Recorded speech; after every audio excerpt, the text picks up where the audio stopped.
welcome to the next episode, Learn, Grow, Do, Repeat with Jamie Settino. Now, today I'm joined by a very special guest, a good friend of mine, and someone I said, hey, I'd love to have you on the show. And he said, absolutely, we've made a time, and here we are. So we have one of Melbourne's, if not Australia's leading personal trainers and strength coaches. He's built a large online following, and he's also the host of the top-ranked fitness and lifestyle podcast. He's worked with professional Olympic athletes, celebrities, fitness models, social media identities, pretty much anyone and everyone wanting to achieve their health and fitness goals. He's also the head trainer of the Keep It Cleaner app, founded by Steph Miller and Laura Henshaw.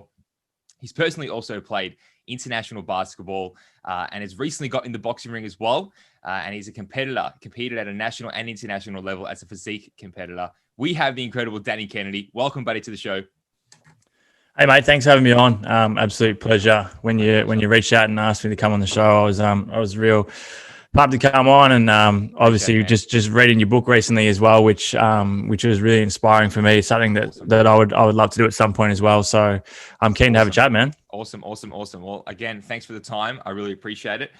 We have something on the show. It's called Rapid Fire. So there's about 15 questions. I haven't pre-framed you about this at all. Quick questions, Quick answers. Are you ready? I'm ready, mate. Let's do it. Favorite song right now? Favorite song right now? Well, I've got my phone here with me, and there's two. I can't really narrow it down to one for you. All right, we'll take Fact two. about me is that music. I spend 80% of my day listening to music, I reckon. So, two favorite songs: "Cafeteria" by Chase B and Gunna, and then "Paid Off" by Russ. They're two of my favorites right now. You got it live, guys. He's on the phone, giving it to you live. I love it. Favorite song to get pumped up to? Favorite song to get pumped up to? It's a good question. Probably "Sicko Mode." Yeah. Drake. Yeah. What about favorite movie? Favorite movie? It's a good question. I don't know. I watch a lot of movies, but it used to be. Yeah, I actually don't even know, to be honest. But it used to be Mr. and Mrs. Smith with Brad Pitt and Angelina Jolie. Nice. Favorite book? Obviously, Be Great. But outside of that, there's two. Again, I can't narrow it down. There's two. The 10X Rule by Grant Cardone and The Monk Who Sold His Ferrari by Robin Sharma. Nice one. Nice. Favorite color? Blue. Go-to meal? Steak and sweet potato fries. I like it. Favorite TV show? Power. Yes. Fuck yeah. About time. Every time I ask that, no one ever says Power. Fuck, I don't know how you couldn't. It's like the best. Mate. It's hands down, without a doubt, the best show. That's another whole episode right there, talking about Power. 100%. Totally. Your biggest celebrity and / sporting idol growing up? It'd have to be Michael Jordan. I've got a poster of him like right next to me right now, I guess. But yeah, it'd have to be MJ. MJ for sure. All right. One thing you hate or dislike? Can't say coriander. Fuck, man. That's bullshit. It's obviously coriander. Outside of coriander, because that is the obvious answer. That's great. That's great that you wrote it down. It can't be coriander. One thing I hate. Or dislike? Because mushrooms. Is a strong word. The actual mushroom. Well, yeah, the actual food, mushrooms. So you don't eat it at all? Nah, I have mushroom extracts. Like, I use that as like a nootropic type of thing. But the food itself, like, can't stand it. And I don't even know why. It doesn't even taste bad. I just can't have it. If I see it there, I'm not eating it. Game over. Yeah. Funniest or craziest thing you've done? Craziest thing I've done is push a sled for 24 hours in the gym twice. It's probably crazier that I did it a second time. Totally. Funniest thing, I don't know. Funniest thing, I ran a marathon last week with no training, so I guess that could come into it as well. That's both. Either of those are that funny, but that was both pretty crazy. Yeah, absolutely. Are you a book or audio book person? Audio book. I fall asleep reading. I fall asleep. Well, weird. Doesn't matter what time of the day it is. I could have just got out of bed and had a coffee, and I'll hands down fall asleep within like one chapter. Yeah. I love it. Okay. Summer or winter? Summer for sure. What's something that you haven't done yet that you really want to do though? Haven't done, but really want to do.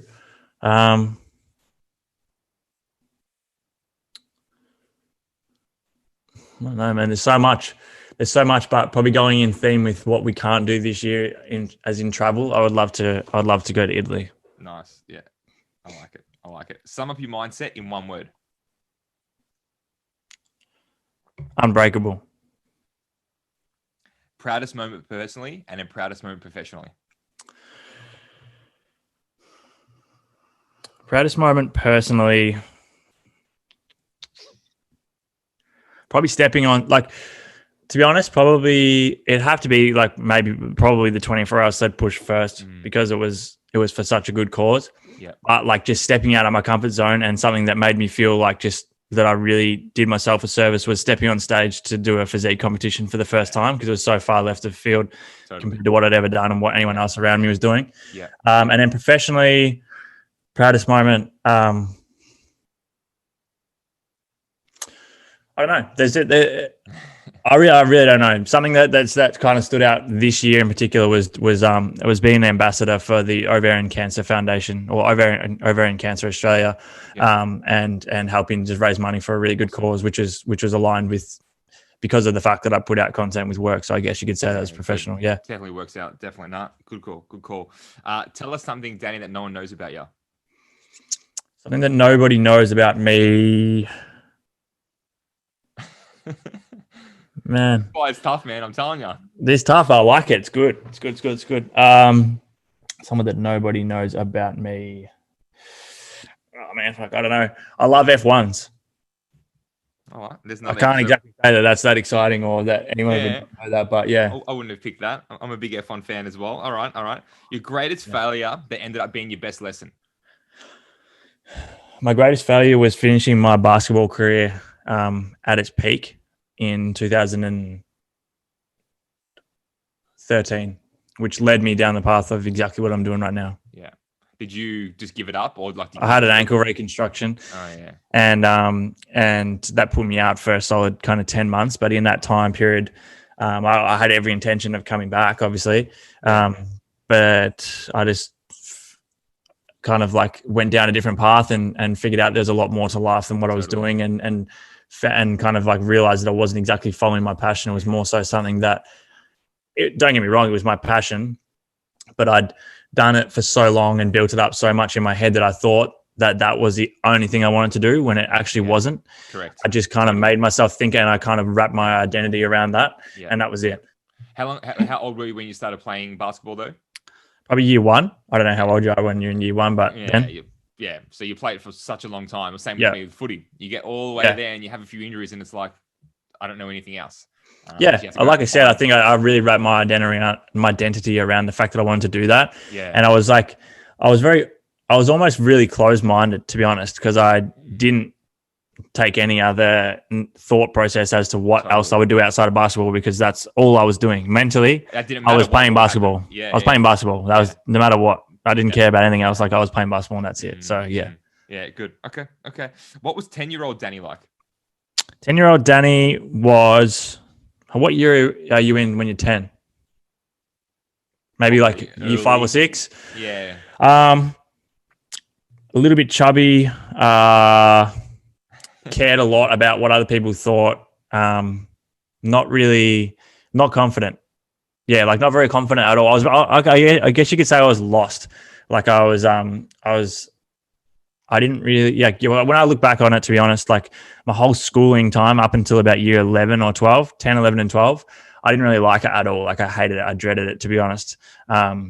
Just did a lot of stuff to please other people, tried to fit in, wasn't very confident in myself and so 10-year-old. Yeah. I like it. Thanks for being open and honest. This is good. I like it. 3 questions to go. Awesome. You can choose to have lunch with any one person in the world. You got a 2-hour time limit. Who would it be and where would you eat?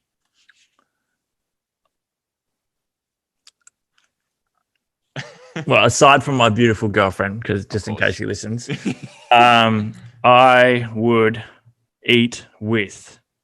I honestly think at the moment, like right now, it'd have to be. I would love to sit down with like Robin Sharma, to be honest. 100%. He's someone, there's a bunch of like, look, let's be honest, there's about 10 to 20 people that I could easily say yes to all of them. But Robin Sharma, I would love to sit down with him. And, I'm a big fan of Nobu, so I guess I could say Nobu, but it really wouldn't matter too much as long as it was like a nice environment. And in his company. It'd be awesome. Second last question. What's one trait, would you say, skill, quality, value, belief, that you see consistent around the closest people that you have in your circle, but the one that's the most important to you? Consistency. Yeah. I like it. Last question. Yep. Easy one. Your favorite superhero? Yeah. This is not that easy for me. That type of stuff, like, that didn't really interest me that much, like, at all, growing up. But superhero, fuck, man, I don't know. I'm just gonna go with Superman, I guess. I don't know. Yeah. We'll roll with that. The easiest question. It was the one I found the hardest. On the last one as well. I love it. Well, that's rapid fire. Good job. We made it through. Hey, let me ask you this. What's one thing would you say that you've learned about yourself during COVID, though? During this last 6 months, especially obviously here in Melbourne as well. Last 6 months, what's one thing you've learned about yourself? I've learned that, and this is something I was aware of for a long time, but probably just didn't put enough attention to, is that I don't manage my time well enough, and I spend a lot of time being busy for the sake of being busy.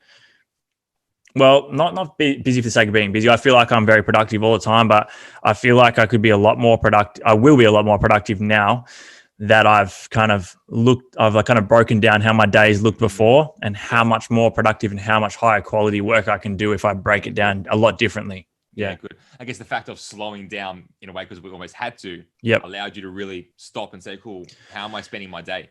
Yeah, and I think because I've, I'm sure we'll touch on it at some point today, but like, because I do a lot like in person and online, like I do a lot online, but I also do a lot in person, is that I get pulled in both directions a lot of the time. So it's hard to give 100% quality in both when you're quickly doing one thing and going back to the other. So I would really like to look at managing my time a lot better in terms of blocking out things. Yeah, good. In a way. On that, like, where did the whole journey begin? Like, you mentioned you had the ankle injury, basketball. How did you sort of transition into health and fitness and this whole world that you have now? Well, it was about 15 or 16. One of my basketball coaches said that I need to get into the gym just to put on some strength and size. I was so skinny, like just ridiculous. I was growing up, like one of my greatest strengths I find throughout like everything I've done has always been my work ethic. I try and just work as hard as I possibly can and work harder than anybody else. So with sport, I was playing football and basketball. Aerobically, I was naturally pretty good at aerobic fitness, so running and stuff, but I would just do a shitload of it. I would train. Outside of training with the team, I would train on my own. I would do extra runs. I would run. Like, my work ethic was really good. I was really fit, but I just had no muscle. I just didn't do any strength training. So I got in the gym. Initially, I really hated it, to be honest, because it was different to cardio. I was having to actually slow down and not just have my heart rate up the whole time and not finish the session feeling like I am absolutely wrecked. And it was just a different feeling. Yeah. Didn't like it. And then, which, I think a lot of people find the same thing, have a similar experience. After the first month or two, when I started to see results physically, mentally, I started to increase confidence and self-esteem and started to feel really good and found a different challenge than the aerobic side of things. I loved it, fell in love with it, was obsessed, which, like a lot of things I do, it's quite obsessive. I fell in love with it. Trying to learn as much as I possibly could about training, nutrition, anything to do with the gym, like whether it be YouTube, magazines, expos, whatever, asking people. I would just obsess about it.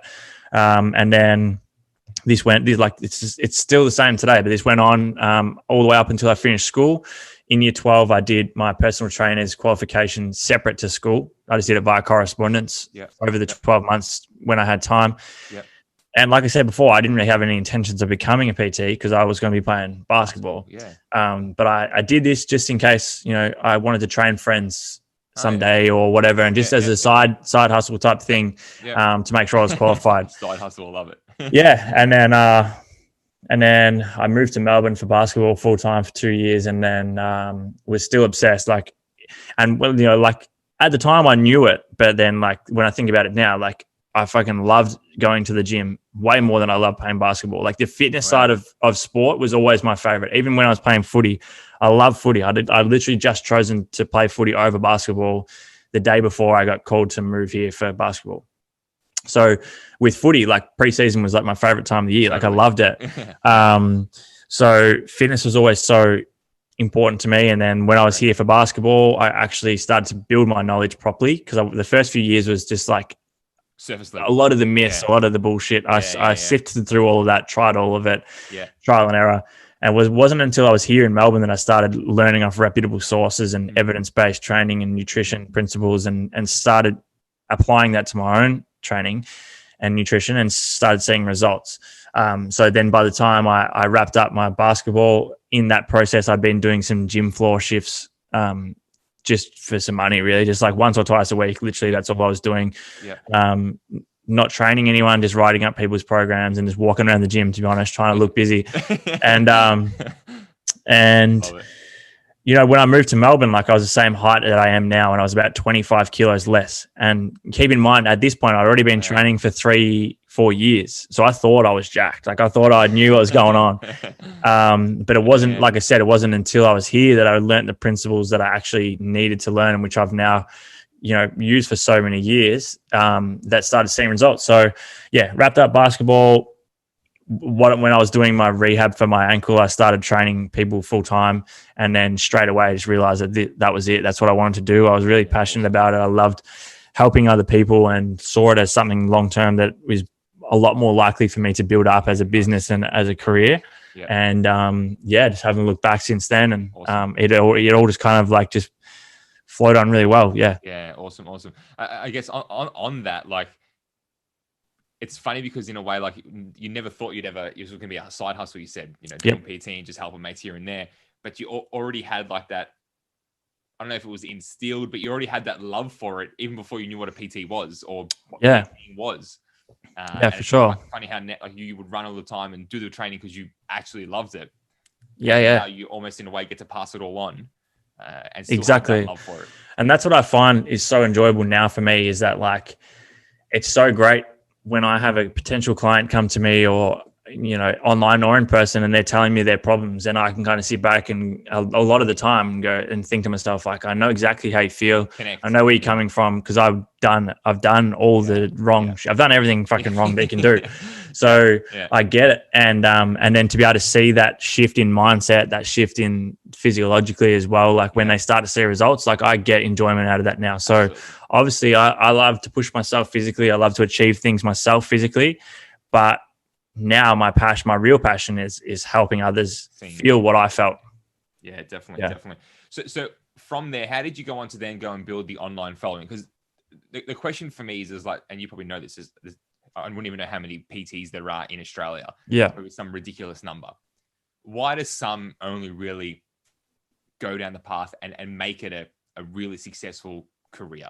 Like, why does some, like, how did you build the online community you have, but then why does some make it?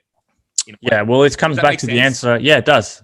It comes back to the answer I gave you before, like consistency. Yeah. So I started a fitness Instagram page, and keep in mind, like I'm very grateful for the fact that I have like a good following now, but it's not even close to where I would like it to be, and where I feel as though it should be, like where I feel as though it deserves to be with the consistency I put in. Agreed. But I feel like I'll get there. It's just, but I've got to keep doing what I've always done. But I started my Instagram page for fitness, like when at the end of 2013, so just before I started PTing, and I'd be confident in saying that I've posted on Instagram every single day since then. And with the aim of, you know, obviously every now and then I'll post something that has no relevance. It'll be just me wanting to post something. I think everyone's fucking ego gets the better of them at some point. And even if it's not ego, it's just something that just fucking is what it is. But majority of the time, 90% of the time, I would say the content that I post, the aim is for it to be like valuable, like shareable, and like relatable, and actually usable. Like I've used way too many words there, but it's relatable. Relatable, actionable, and valuable. Yeah. They're like the three things that I try and get out of every piece of content. So I want at least one person to see that piece of content and take something away from it and gain value. Yeah. If I can do that, I've done my job. I don't care how many followers I've got. That's fine with me. So in terms of growing the online stuff, initially I was just posting content just for myself. Like I loved following people who were posting it and I wanted to do something similar and try and motivate other people. And then I started posting my own results and people that I'd known for ages start reaching out going like, hey, like they saw the difference in my physique going like, what have you been doing? Would love some help. Yeah. So I started giving, friends and stuff like some training plans, helping them with their nutrition. And then you started getting more and more asks. So I was like, all right, I might just start charging a really small fee. Charging a small fee and then start thinking to myself, all right, there's not really that many people doing this yet. PT is the most inconsistent job in the world. Even if you are a very good PT, it's very fucking hard to have any consistency. Totally. In the end of the day, people choose to come and see you. And if they get sick, if they're away, if they cut costs, like most likely you're going to be the first one that cops it. Yeah. So I wanted to have another avenue or another stream of income. So I started building my online business and that started to grow quite quickly, which was fantastic. Still with like a very small following really. And, the first 3 to 4 years of me trying to grow my social media following, and I was doing everything I could. It was fuck all. Like it was not growing that much at all. In that process, I started a podcast. At that point, there was really no fitness podcast in Australia. I started the podcast. There was literally one day I was listening to maybe Grant Cardone and he was talking about taking action straight away. Yeah. That day I went and bought a mic, came up with the name of the podcast, signed up to a platform online and had my first episode like submitted to iTunes by that night. Wow. And since then have posted at least one episode every single week. So I'm up to 250 episodes on my podcast at the moment. Haven't missed a week since I started. And even that, the first 12 to 18 months, like I think the numbers grew from, obviously 0 up to around 500 downloads per episode over the span of 12 months. And it stayed at that for ages. And I was getting really good guests on the show. I thought I was giving my best content every single week. It was hard to find the time to do it some weeks. And I'm looking at these numbers going, what the fuck is going on? Yeah, why is it? But I was just like, if I'm consistent and I'm putting out good content, someone will find it eventually and it'll take off. It'll go well. And even if it doesn't, as long as someone gets something out of it each week, then we're good. And, now like getting up to, 20,000 plus downloads per week on the show. And that literally, it didn't just happen overnight, but there was, like I said, there was such a long period of time where it was at 500. Consistently 500. And it was, if I had stopped then, you don't get any. It would have always been 500. It would have always been 500. It'd be 0 now. So consistency with that, consistency with posting online, consistency with getting my clients results. Because I think that's something that everyone forgets now is that like everybody puts so much of a focus on marketing. Yeah. And I do too. But all business owners now like have so much of a focus on marketing and building a following and stuff. But at the end of the day, they're forgetting that you're here to provide a fucking service. Product or service. You can market as well as you want, but if you're a shit trainer, you're a shit trainer. Yeah. So if your product or service isn't doing what it says it's going to do on the tin, who's going to buy it? Exactly. So I put a lot of effort and time into learning as much as I can, reading research papers every month, trial and error on myself, going to seminars, investing in my education around training and investing in development, personal development and growing physically and mentally and stuff and consistency over a long period of time. And I think that's going back to the actual question you asked, how I've grown the following. It's consistency. It is definitely the fact that I've been able to work with some higher profile people as well, which obviously helps in any case. And then to answer the other part of the question, why some trainers do and just don't make it is that most of them just aren't all in. Most of them see personal training, as I saw it at the start, like an easy gig, something that can just be a side hustle, make a bit of extra cash, but it's not. It's fucking hard. There's shit hours. It's inconsistent. If you don't love it, you're not going to enjoy it. If you don't set your business up properly, you're going to spend a lot of time with time wasters and energy wasters, and it's hard. So I was lucky to have some good mentors. I was lucky to meet some really good people along the way. And I just think the main thing is that I knew that I wanted to do it. I was actually passionate about it. And my passion for it today is even more than what it was when I started. Things have gotten smart. I've made all the mistakes. There's still plenty more that I will make. Awesome. But I've been able to adapt, and the consistency's there. Like even now, like there's weeks where even though the numbers are way different, but I look at my social media stuff or I look at my podcast and I'm just like, fuck, I'm giving out such good content consistently. And, there'll be periods where it just plateaus and I'm just thinking to myself, fuck, what, am I wasting my time? I'm wasting my time, but it's not. You just got to keep thinking about the longer process and the long game. Yeah. And it will happen. 100%. Consistency is just so underrated, I think. And everyone expects shit to happen overnight. And it's a really long answer to your question, but like even now, like I'll get trainers and stuff asking me going, hey, how do I grow a social media following? How do I grow my podcast?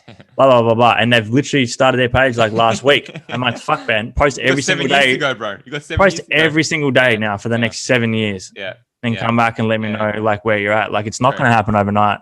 And if that's your mindset, then you are constantly going to be disappointed. You're constantly going to be reaching for the next shiny object. You're constantly going to be taking the easy sell, and it's going to show. So yeah. And again, like you said, when it does get tough, like even though you've done an incredible job, it still gets tough. Yeah. If you haven't put in that time and effort, if you haven't got the commitment, haven't got the love for it, when it does get tough, you'll fold.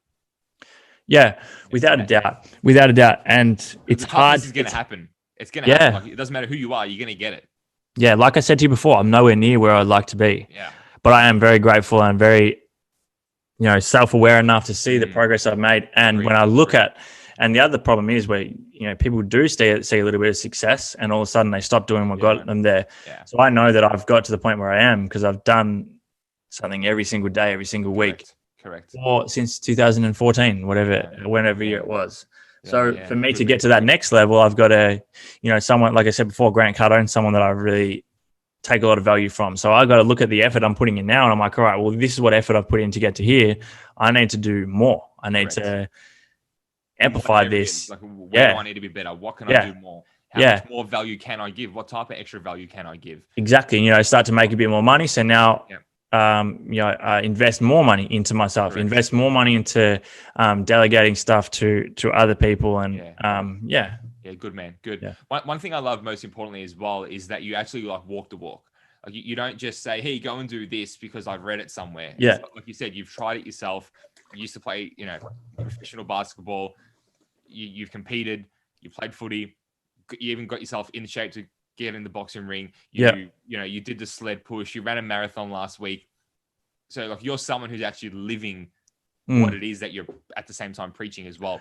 Yeah, I want to be that way. I want to be able to relate with people that I'm working with, and I want to be able to show other people that I am not just here doing the rah-rah shit and telling everyone to go and fucking crush it and stuff, but then I'm just fucking around making podcasts and sitting around doing nothing. Like I want to go out and get myself out of my comfort zone as often as possible, do crazy shit. It doesn't, not for the sake of not for the sake of getting attention or not for the sake of it being crazy, like genuinely to push myself. Last week, so just a quick bit about this marathon thing. I love running already, but I haven't been running anywhere near enough volume to do a marathon at all. We've been doing like 5Ks. My girlfriend and I, Danielle, we've been doing a lot of interval stuff and just for fun. Yeah. And I found out I needed knee surgery, but I've been able to run with this knee issue. Like it hurts after I run, but I can run. So I was like, we'll worry about the pain after, but I'll just run for now. And then this year, like I haven't been able to really challenge myself. Last year I stepped in the ring and did a pro fight for my first ever boxing fight, which is clearly out of my comfort zone. And then this year hasn't been really like that much that I've done really outside of my comfort zone. So I was like, you know what, I'm going to go out with no training, marathon training anyway, go and run this marathon, test myself mentally and physically. I literally went out hoping to reach a point where I wanted to really reach a dark place. I was like, I want to get to this point where like full David Goggins style. Yeah, I wanted to get to this point where I was like so uncomfortable that I had to work through it to get that feeling of like satisfaction of knowing I got so far out of my comfort zone, motivate other people not to go and run a marathon, but to get to do something outside of their comfort zone and, to tick it off, to say I've run a marathon, to really challenge myself. And so I did it. And then that's something that I think is really important too, is saying you're going to do something and then doing it. So when I came up with the idea, it was like Friday and I did it the following Thursday. On the Friday, I was just like, fuck it. On Saturday, I told someone I was going to do it. And then I started telling another person. I told all my clients, I was like, hey, on Thursday, I'm going to run a marathon. So then I couldn't back out. 100%. I was like, I'm not can't back out now. Was it like professionally organized, or you just did the Ks yourself? No, I just got the Strava app up and pressed go and had to stay within 5Ks of my house. So ran up and back. So 10K round trip. And then on one of them had to run a little bit, like just ran a bit further on a couple of them to make up the extra to run the marathon distance. What is it, 32K? 42. 42. Yeah. So yeah. Well done, man. That's awesome. I love that. You mentioned there earlier about some of the celebrities and influencers that you get the opportunity to work with. Yeah. Was that something that you chased? Was that something that landed on your lap? Was that something that just right place, right time? Was it because you'd built a brand and you were known for that? Early days, it wasn't. And it's never been so much about chasing celebrities or high profile people. In the end of the day, I train everybody the same. Certain people require more discipline and fine tuning. Others don't, but the principles are all the same. Agreed. The reason I love working with higher profile, not so much high profile, but more so athletes and people that take their training really seriously is because of that exact reason. I know that they're so driven. Yeah. They're going to do everything I ask. And we have very specific goals. It's not just it's not just lose weight. It's fucking, I'm an AFL player and I want my first few steps to be much quicker, or I want to be able to get a lot stronger in my hamstrings. I don't want to tear my hammy next year, so I need to build up my posterior chain. Like, it's all this type of stuff. So early days, I was really lucky to meet and start training Michael Klim. Yep. And him and I have become really good friends, and I've been training him since about 2015, I think it was, or end of 2014. And then the next one from there, I was really lucky to get asked to train Scott Pendlebury in the off season of the AFL. I did end up working with him for about 3 off seasons in a row, and him and I became good friends. And each year presented a different challenge. Like, I think the first year he'd just had shoulder reconstruction. The second year he'd had hip surgery, and the third year there was something else. So like each year there was kind of like some specifics we had to work around, which is good. And then from then on, I mean, it's a bit of a flow-on effect. You start to pick up a few more because of that.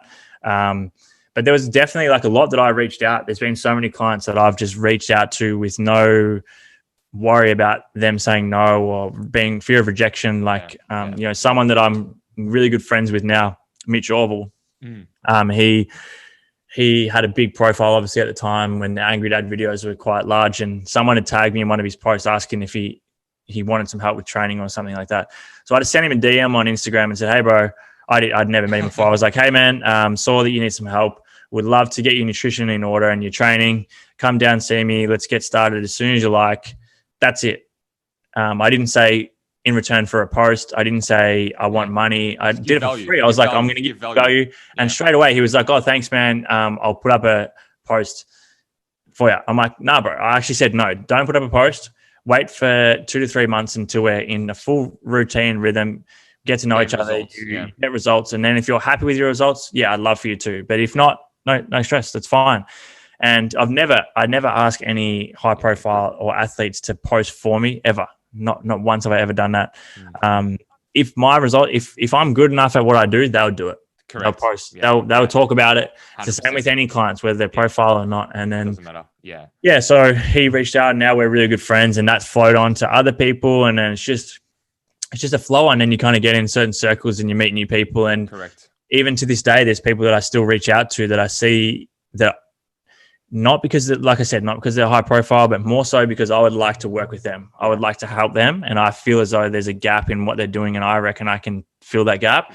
And I would love to just get to know them. Like, I'd love to try and learn from them, associate with them.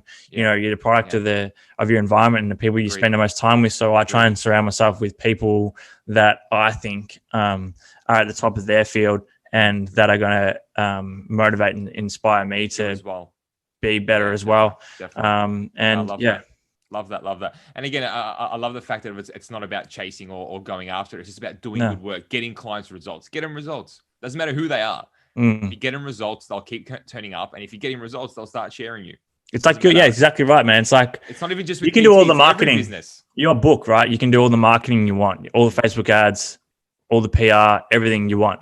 If the book's shit, then no one's going to read it. Correct. Doesn't matter how good your marketing is. But if your book's good, which it is, fantastic. And Someone like myself, I read about it and then I go and tell someone about it because I'm like, fuck, this really had an impact on me. And not because I'm trying to promote your book. I just talk about it because it's on my mind. I'm thinking about it. Of course. The flow on effect is huge. So I think word of mouth is always going to be the best form of marketing. So if you do your job exceptionally well, then the marketing takes care of itself. What your job is, just get people results. I think that's the biggest thing there. Get a result to be consistent, you know, keep up daily, give great value, make it relatable, make sure there's something that they can take away from it and go and implement. And just get them fucking results. I love that. Yeah. What would you say your top 3 habits, Danny, to getting you in shape, on point, mentally, physically, emotionally, spiritually, everything? What would you say your top 3 habits that you do daily?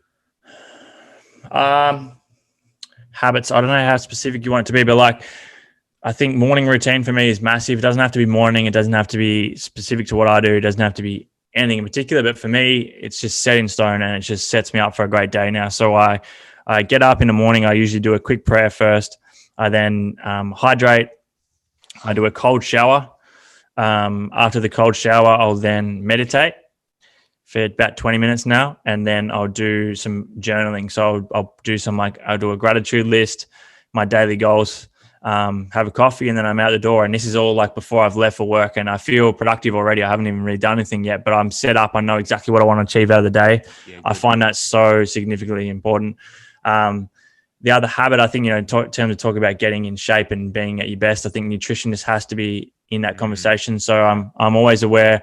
I'm by no means am I ridiculously strict. Like this morning, I had an egg and bacon McMuffin, but it's not about what you're eating. It's just knowing your numbers. Like any successful business owner, you need to know your numbers. Man. So majority of my food is coming from nutrient dense food, whole food, stuff like that. But I know my numbers. I know each day that regardless of what I've eaten for that day, I've had this amount and I've reached this amount of protein, and I can accurately track whether or not I'm moving in the right direction that I want to be. And if I'm not, it's as simple as changing my numbers, and then I go from there. So that's really important.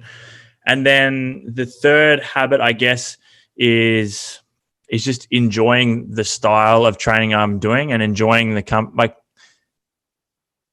more than 3. I literally have increased every single thing that you've asked me, but enjoying the style of training that I'm doing, I think is a big thing that a lot of people don't do, is that they follow whatever's popular or whatever they think they need to do, even though they hate it. It's just not consistent. I mean, it's just not sustainable. Yeah. So I enjoy what I do. And then the third thing is that I am really trying to just surround myself with people that are going to bring me up, people that I want to be around. I'm really adamant about valuing my time. Yeah. So the people I spend time with, or the tasks or the things that I spend my time on, has to be of value. Yeah, definitely. Value now.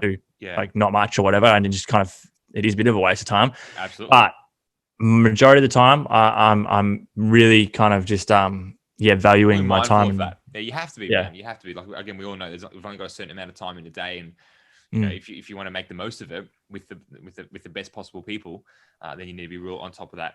Do you remember a moment for you as we sort of start to wrap it up? Do you remember if there was a moment for you when you were like, shit, this is real now? It's literally, I mean, there's been a few of them. The first one was, and Scott Pendlebury is someone that I really admire as an athlete and stuff as well. I just think he's one of the most professional people that you'll ever meet. And I thought he was just an unbelievable footballer and someone that I watched growing up. And I remember the day that I got a text message from him. It was I went home for Christmas from Horsham in Victoria, and I was at home and I was going to stay home for 2 weeks. I'd been home for 2 days. I get this message, and because I knew his wife, I'd met her in the gym, and she was a nutritionist, so we talked about nutrition a lot and stuff. Yeah. And I get this text message saying, "Hey mate, it's Scott Pendlebury here. Just wondering if you're able to train me tomorrow. Blah blah blah blah." I'm just like, holy fuck! I've just got this text message from Scott Pendlebury, and then and I was like, yeah, man, no worries. I'll see you there then. And then, like I said, I was going to go home for 2 weeks. And the next morning I was got up and drove back to Melbourne. Yeah. Ended up being in Melbourne the whole time. And so that was awesome. And then I I still feel like I'm not there. I still feel like I'm not where I want to be, but there's been some really cool things. Like, I mean, recently with this ovarian cancer campaign, I did this with in alignment with Bonds and a few other brands. One of the shots was with Steph Miller or Steph Claire Smith and Laura Henshaw, and there was like 15 billboards around the country, and like just driving along and seeing this huge billboard of me, I was just like, this is just pretty surreal. Like I never thought I'd be living in Melbourne, let alone like seeing something like this, which was just a really cool experience. And other than that, man, I don't know. There's just some really, really cool. I pinch myself all the time. Like I try and keep myself really grateful and humbled into like what I'm able to do every day. Like every morning I'm like, fuck, I'm literally living in Melbourne, about to go and train people for a living, and I get to go and talk to thousands of people on a podcast, and it's just crazy. It's just like it's awesome. Good. I love that about you. Is that it's always one thing I've respected is how grounded and how honest and just humble and transparent you are. It's like, this is how it is. Like you said, I just had an egg and bacon muffin. It's like, for some people that will listen to this, be like, oh my God, that's Danny Kennedy. And he just said that he had an egg and bacon muffin. You know what I mean? Like, well, it's got to be real and relatable. There's so 100%. Much out there that's not. It's so much like Agreed. It's just a picture that's painted online Correct. what your life is, and it couldn't be further from the truth. So I don't care. Like I tell my clients that, hey, it's Friday, it's a Friday or whatever, and I'm going to go for a few drinks tonight or whatever. Like it should be like that. That's real. Like that's what life is. Yeah, and I want them to know that they can do that too. Correct. It's not like I'm not. I'm far from perfect. Yeah. I want to be able to show people that they can still live their life in the way they want to and still see results. It doesn't have to be one or the other. It's not a choice between one or the other. Yeah. Good call. Last question. What's one thing that someone has ever said to you, or you've heard, or something that's really stuck with you? Whether it's like a motivational thing or something that you just draw back on, or something that's in your mind, probably that thing that's coming up right now. So what is there something that someone said to you?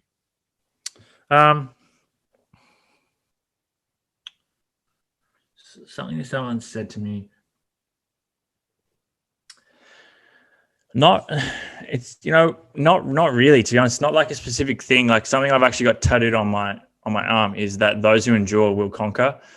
I just think that's so true. I mean, like those that just hang, like you just have to be willing to put in the work. You have to be willing to lose. You have to be willing for people to say no. You have to be willing to go through the good and the bad. And if you're that person that sticks around, that stays persistent and is consistent with what their goal is, and just doesn't like give up. Like I just find such value in being able to adapt and just work hard and like not look for excuses and just keep pushing through. So yeah, that one, I'm not too sure exactly in terms of like, what someone said to me, but that's something that I really try and live by. Yeah. Well, I'm sure you read that somewhere or you saw it somewhere. I definitely didn't fucking make it up. Yeah. We'll just claim it. We'll say you did. Just claim it. But no, man, like that's awesome. And again, I really appreciate your time. It's been a great insight for me, even myself. And I'm glad we didn't just talk all about like how to do push-ups and how to do a bicep. So am I. Yeah, no, it was good. I really enjoyed it. I want it to be something different for the listeners as well. For everyone else out there who maybe hasn't heard of you yet, or where's the best spot for them to connect? Through my podcast, which is called the Fitness and Lifestyle Podcast. It's on Spotify and iTunes. And then probably just through my Instagram, which is just at DJK Fitness. You'll find links to like my email list and stuff through those platforms anyway. But yeah, regular content. And I try and put out the best information that I can. So yeah, I'm sure there's something there for everyone. I'll make sure I put all that stuff in the show notes as well for everyone to get. Appreciate it, man. I appreciate you having me on, and hopefully everybody that's tuned in has taken something away from today's show. Absolutely. Definitely. No, man, again, I really appreciate your time. I'll let you get out there and crush it for the rest of this beautiful sunny Melbourne day. It is very nice. Yeah, definitely. And for those of you out there as well, take care. Thanks for tuning in, and I'll catch you in the next episode.